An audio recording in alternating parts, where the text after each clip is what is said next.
नमस्कार, लोकमत भारत की खास पेशकश में आप सभी का बहुत बहुत स्वागत है। मैं आपके साथ मोनिका राठौर। साल 2026 में देश के केंद्र शासित प्रदेश और 4 राज्यों में विधानसभा चुनाव प्रस्तावित हैं। इन चुनाव में दक्षिण भारत के 2 बड़े और राजनीतिक रूप से अहम राज्य केरल और तमिलनाडु सबसे अधिक चर्चा में है। इसकी मुख्य वजह यह है कि जहां उत्तर भारत में भारतीय जनता पार्टी मजबूत स्थिति में दिखाई देती है, वहीं दक्षिण भारत में कांग्रेस और उसके सहयोगी दलों का प्रभाव अपेक्षाकृत अधिक है। ऐसे में 2026 के विधानसभा चुनाव दक्षिण भारत की राजनीति की दिशा तय करने वाले माने जा रहे हैं। आइए देखते हैं हमारी खास रिपोर्ट।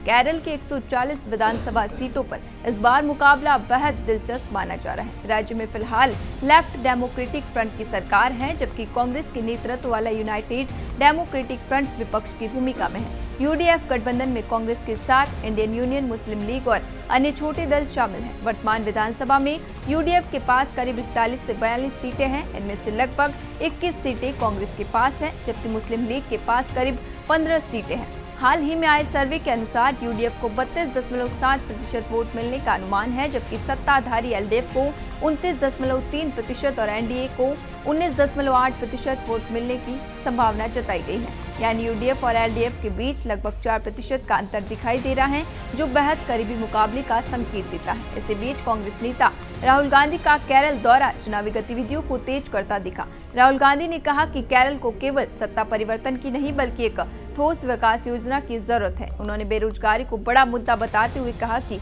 यूडीएफ सरकार का लक्ष्य केरल के युवाओं को रोजगार उपलब्ध कराना होगा। इससे साफ है कि कांग्रेस केरल में आक्रामक रणनीति के साथ मैदान में उतरने की तैयारी कर रही है। तमिलनाडु में 234 विधानसभा सीटें हैं और यहाँ फिलहाल डीएमके की सरकार है। मुख्यमंत्री एमके स्टालिन के नेतृत्व में डीएमके की स्थिति मजबूत मानी जा रही है। 2021 के विधानसभा चुनाव में डीएमके ने कांग्रेस के साथ मिलकर चुनाव लड़ा था। उस चुनाव में कांग्रेस को 25 सीटें मिली थी, जिनमें से 18 पर उसने जीत दर्ज की थी, जो कांग्रेस के लिए शानदार प्रदर्शन था। 2024 के लोकसभा चुनाव में भी डीएमके कांग्रेस गठबंधन ने ऐतिहासिक प्रदर्शन करते हुए राज्य की सभी 39 लोकसभा सीटों पर जीत हासिल की।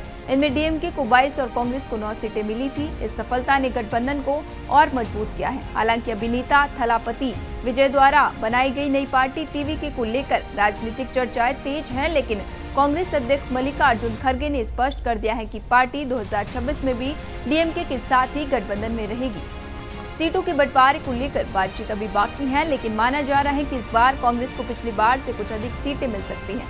कुल मिलाकर 2026 के विधानसभा चुनाव केरल और तमिलनाडु दोनों ही राज्यों में बेहद अहम साबित होने वाले हैं। केरल में जहां सत्ता परिवर्तन की संभावना बनती दिख रही है, वहीं तमिलनाडु में डीएमके कांग्रेस गठबंधन एक बार फिर सत्ता बरकरार रखने की मजबूत स्थिति में नजर आ रहा है। इन चुनाव के नतीजे न सिर्फ दक्षिण भारत बल्कि राष्ट्र राजनीति और भविष्य के लोकसभा चुनाव पर भी गहरा असर डाल सकते हैं। अभी के लिए फिलहाल इतना ही, फिर लौटेंगे एक नए सच के साथ। तब तक के लिए दीजिए इजाजत। नमस्कार।